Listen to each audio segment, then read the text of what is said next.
Hello and welcome to episode 4 of Apriem Financial Cents. You know, recently my 10-year-old son comes up to me with $10 in his hand and hands it over and asks, "Dad, will you invest this into a video game company for me?"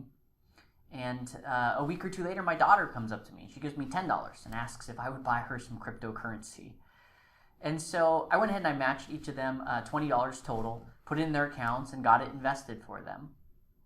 And being the proud father that I am, I'm going around and I'm telling all of my friends and my family, and now I'm telling you about this story. And the naturally occurring question that keeps coming up is, Josh, how are you doing this? It's a two-sided question. The first side is, mechanically speaking, how exactly are you investing for your kids, right? And then the other side is, how are you managing to get your kids to take their money and instead of spending it on the latest obsession, asking you to invest it for them so they can grow for the long term. And so I'd like to first address the first question, right? Mechanically speaking, how is it that I am investing for my kids? And anytime you're thinking about beginning to invest for a minor, you want to consider the goal, right? What's the end goal for those dollars? Are you planning to save for education? Is this meant to go towards college down the road? Or something else? In my case, I really just wanted to get my kids interested in investing in general. And I wanted to incentivize them so that they would know that when they got older, these funds would be theirs and they could spend it on anything they wanted to. Hopefully it'll be something like the down payment on a home. Or maybe it'll be for a wedding, or, heaven forbid, if they wanted to spend it on their first car, they could do that as well. I'm hoping that they'll invest it, let it grow, and just continue to compound over the long term, right?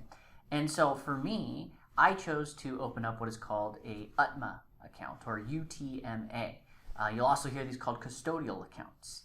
And so UTMA stands for Uniform Transfer to Minors Act. And what this act did is it allows us to transfer a gift up to the gift tax limit, which presently is at $15,000. And that would account for per person, meaning that if you were a married couple, you could gift as much as $30,000 to each of your children, and that gift could be received by the UTMA, or the custodial account, tax-free. And then you can begin to invest those funds into stocks or bonds or ETFs or mutual funds. And one of the very unique and interesting characteristics of this type of an account is that when you set up the account, so you being the giftor, right? So whoever that gifter is can set up this account on behalf of a minor, and they get to appoint a custodian of the account. In this case, I just appointed myself. And so as the custodian, it's up to me to control those funds, to invest those dollars, to manage those dollars to the benefit of the minor. In fact, if I were to withdraw any of those funds, they would have to go solely to the benefit of the minor upon that withdrawal. And when that gifter sets up the account and sets up the custodian, they also will create or appoint an age of majority. And so oftentimes when we think of an age of majority, we just automatically think, oh, that would be age 18, right, when that minor becomes an adult. However, the age of majority could be set up age 19 up to 21, and depending on your state, you could even go as high as age 25 as the age of majority. And so as an example, let's just say we set up an UTMA account and we appoint age 21 as the age of majority.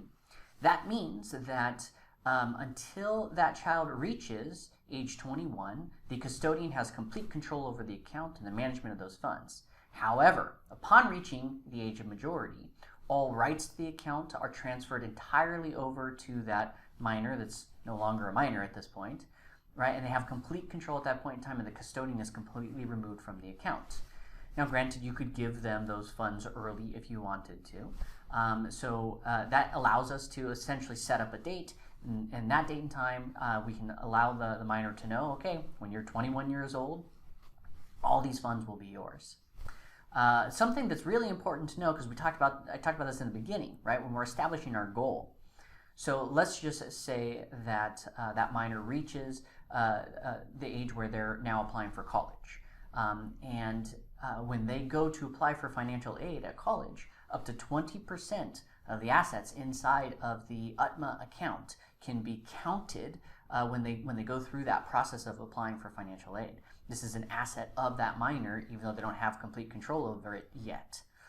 Unlike something like a 529, where only 5.6% of the assets inside of a 529 would be counted as assets in that type of a calculation. So I hope this gives you some good food for thought, and that you found this information to be helpful, and we look forward to seeing you at the next episode.